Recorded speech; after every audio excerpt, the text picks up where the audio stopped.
Sony FX30 is really interesting because for a price much lower than the Sony FX3, we get a camera that is really similar in specs. So naturally, as a user of Sony FX3, I wanted to test it out and see what I think comparing to the Sony FX3. And thanks to the fact that I work with Sony Poland on producing content for Sony Alpha Academy, I was able to borrow Sony FX30 to test it out. So I have a business relation with Sony, so that video is marked as sponsored and ad, but they didn't ask me to do it. I made it myself. They didn't have any input in it and they didn't see it before it was posted. Having that out of the way, let's start.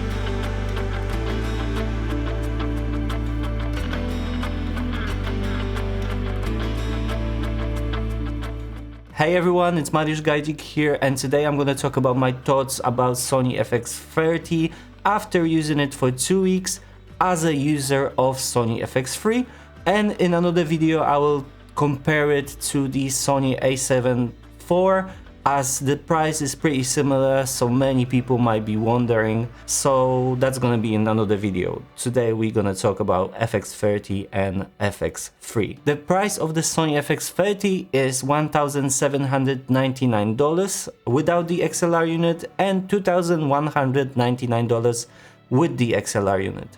So yes, we have the choice to be able to buy the XLR unit here or not. The Sony FX3, however, costs $3,899 and it comes with the XLR unit. So the price difference is quite massive here. The cameras look pretty much the same except for the threads on the FX30 being black instead of silver on the FX3.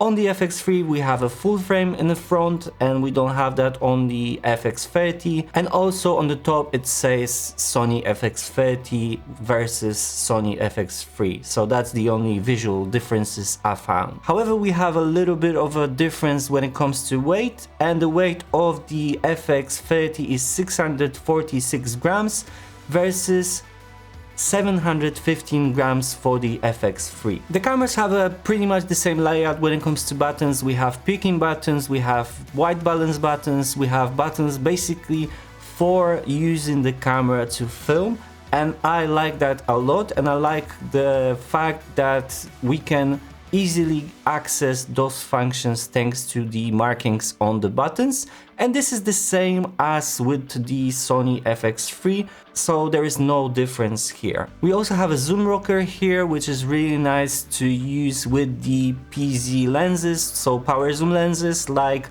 for example the 10 to 20 millimeters f4 PZG lens that recently came out for the Sony APS-C cameras. We also have the same ports on both cameras, and that's mini jack for the microphone, mini jack output for the headphones, micro USB, USB-C and full size HDMI. And with that full HDMI out we have 16-bit RAW output, and we can record ProRes RAW on the Atomos Ninja 5 and 5 Plus, which is pretty nice and works the same on both cameras. We also have active cooling here, so built-in fan, pretty much the same as with the Sony FX3, and that's gonna let us film for quite a long time. For me, the cameras pretty much never overheat, so this is really good. When it comes to the card slots, we have the same ports on both cameras again, and the ports are able to take SD and CF Express Type A cards. So both of those ports are able to take those cards, and they are the same on the Sony FX3 and the FX30. We also have the Sony NP-FZ100 battery here, the same with the Sony FX3 and A7 IV and all the new cameras from Sony, and that battery is going to be able to give us about 2 hours of battery life, so that's pretty good for a camera like this. to be able to film for about 2 hours. And if we need more time, we can also plug it into the USB-C and charge it while filming, while using the camera. As I mentioned before, we can choose whether we want to buy the camera with the XLR unit or not, so that depends on you if you want to buy it or not. Maybe you have the FX3 with the XLR unit and you don't need another one, or you just don't need it at all because you're probably gonna film recording externally or something like that. You have now choice to buy it or not, and that's very nice. But the XLR units are pretty much the same. They have 2 XLR inputs and 1 mini jack input, and we can control those inputs with the switches and control wheels, which is really nice and really useful for me when I use my Sony FX3 for recording some of my client projects. We don't have a viewfinder here, so we're gonna use the LCD screen, built-in LCD screen, which is flip out screen, which is really nice for filming yourself or filming in general. And for some reason, I don't know why, we have a better screen here on the Sony FX30 than the Sony FX3 with 2.36 million dots versus 1.44 million dots for the Sony FX3. So a better screen on the FX30 here.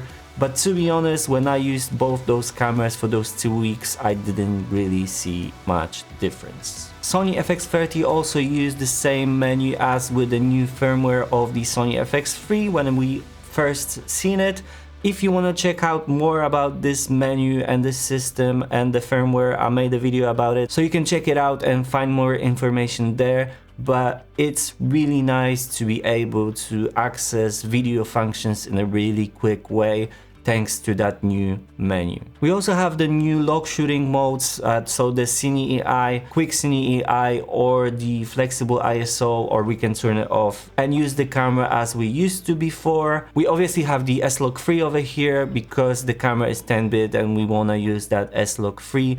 We don't have S-Log2 anymore. We also have all the other profiles like S-Cineton and Cine, etc, etc. And with the new firmware or the firmware that we get in this camera, we can also use the custom LUTs, so we can basically load our LUTs, conversion LUTs from the S-Log3 to Rec 709. If you have any LUTs that you want to use and you want to use for a scene what you're going to be recording, you can now do that with this camera as well as with this Sony FX3. And the cinema camera or video camera should have that option, and I'm happy that this camera and the FX3 have that. So the main difference over here between those cameras are gonna be the sensors. The Sony FX30 has a 26 megapixel APS-C sensor and the Sony FX3 has a 12 megapixel full frame sensor. So the sensor from the FX30 is gonna give us oversampling from 6K,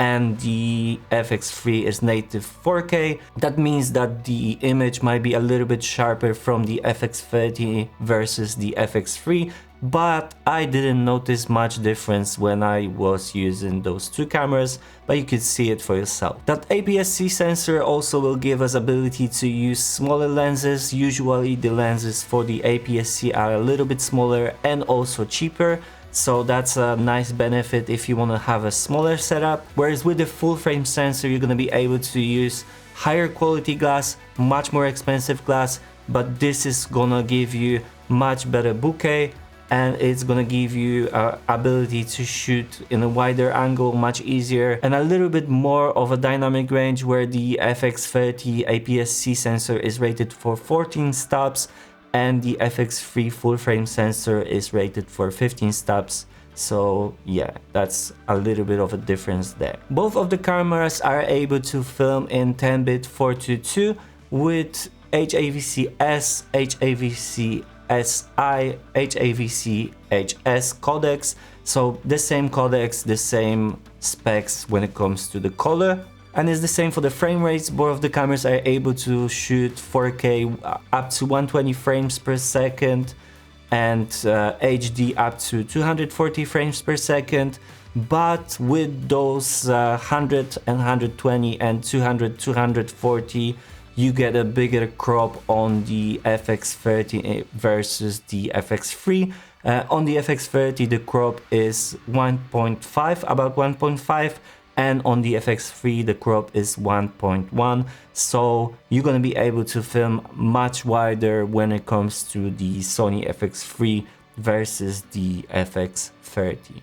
Both of the cameras have a very good autofocus. There's a little bit of a difference when it comes to the AF points. The FX3 has more of those, FX30 has less, but this Sony FX30 has a human, animal and bird IIF, and the FX30 only has the human IIF, so that's a difference over there. I wish that there wasn't a difference over here when it comes to better camera or much more expensive camera not having the same features as the cheaper model. We also have the built-in IBIS over here, and we can choose from standard and active mode, where active has a little bit of a crop on both of the cameras, and it works pretty well on both of the cameras, and it works pretty similar when it comes to that. And in my opinion, it's maybe not perfect, but it does the job pretty well. Sony FX30 has a dual gain ISO of 800 and 2500 versus FX3 800 and 12800, so the FX3 is gonna be better in low light over here. It's gonna perform much better when it comes to the higher ISOs, and following that, the colors on both of the cameras are really nice over here. They grade really well from that 4K 10-bit 422 S-Log 3. The only difference that I noticed here was the fact that if we pull out the shadows, so brighten up the shadows, the FX30 tends to give a little bit more noise than the Sony FX3, but it's not something that we cannot fix with the noise reduction in DaVinci Resolve, for example, so I'm not very bothered about this. The rolling shutter is okay on both cameras, maybe a little bit better on the Sony FX3, so you shouldn't be worried about the rolling shutter on any of those cameras. Probably no one buys the Sony FX30 or Sony FX3 to take photos, but the Sony FX30 is much worse over here when it comes to using that for this purpose. It doesn't have a mechanical shutter, you cannot do burst shooting, and you cannot do bob shooting, so no long exposures. And it's actually quite sad because I use my Sony FX3 to take photos when I go out to the city and want to film something and I have only my FX3. I can shoot some photos and post them on Instagram and nobody will even notice that they were taken on the Sony FX3, which has 12 megapixels. So taking into consideration the fact that we have 26 megapixels over here, it would be nice if the Sony FX30 had that mechanical shutter, had the burst shooting, and had the bulb mode, so we can use that to take photos, but it's probably not going to be a great deal for many people that's going to buy this camera. Sony FX30, however, has some functions that FX3 doesn't have, and I'm not sure why that is, and I hope that will change. So it has the lens breathing compensation that is from the A7 IV, it has the focus map, and it also has the USB-C streaming where we can use it as a webcam, and as I mentioned before, it has the IIF, additional IIF for the animal and bird instead of just having eye like the Sony FX3, and I really hope that Sony will fix that, because really Sony FX3 should have that, as it is more expensive and more professional camera, so you just should put it in there, like, please. So to sum it up, the Sony FX30 is a really good camera. It's probably gonna be for those who don't want to spend almost $4,000 for the Sony FX3, and for those who want to have a proper video camera. They don't want to buy like A7 IV, they want to buy a camera to have the video functions like LUTs. It's gonna be great for YouTubers who are just starting out and want to spend much less than the Sony FX3.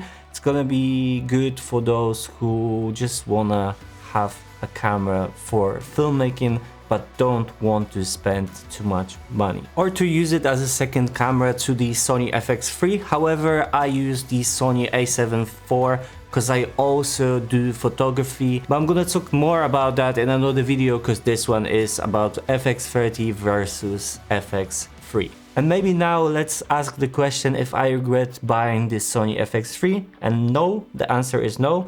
I don't regret it because I wanted to buy a camera with a full frame sensor because I had full frame glass for it, and I wanted to use that better bokeh. I wanted to use the wider angle slow-mo shots, so that's really nice that I have that. That was quite important for me as I'm filming a little bit of architecture, etc. So I was taking that into consideration, and I wanted to have that camera that has a really good high ISO, high ability to shoot in low light, and also that better dynamic range. But honestly, if I was choosing now, I'm not sure if I would still choose the FX3, because the FX30 is just such a good deal for the price. What will you get if you get that camera? Especially taking into the consideration the 3 new lenses from Sony, the 11mm 1.8, the 15mm f1.4, and the 10-20 f4G lens. So the really nice wide angle lenses from Sony for the APS-C. I think the biggest downside over there for me is that crop in the 100 and 120 FPS with the Sony FX30, that 1.5 instead of 1.1 in the Sony FX3. Okay, that's all I have. Thanks for watching. Bye.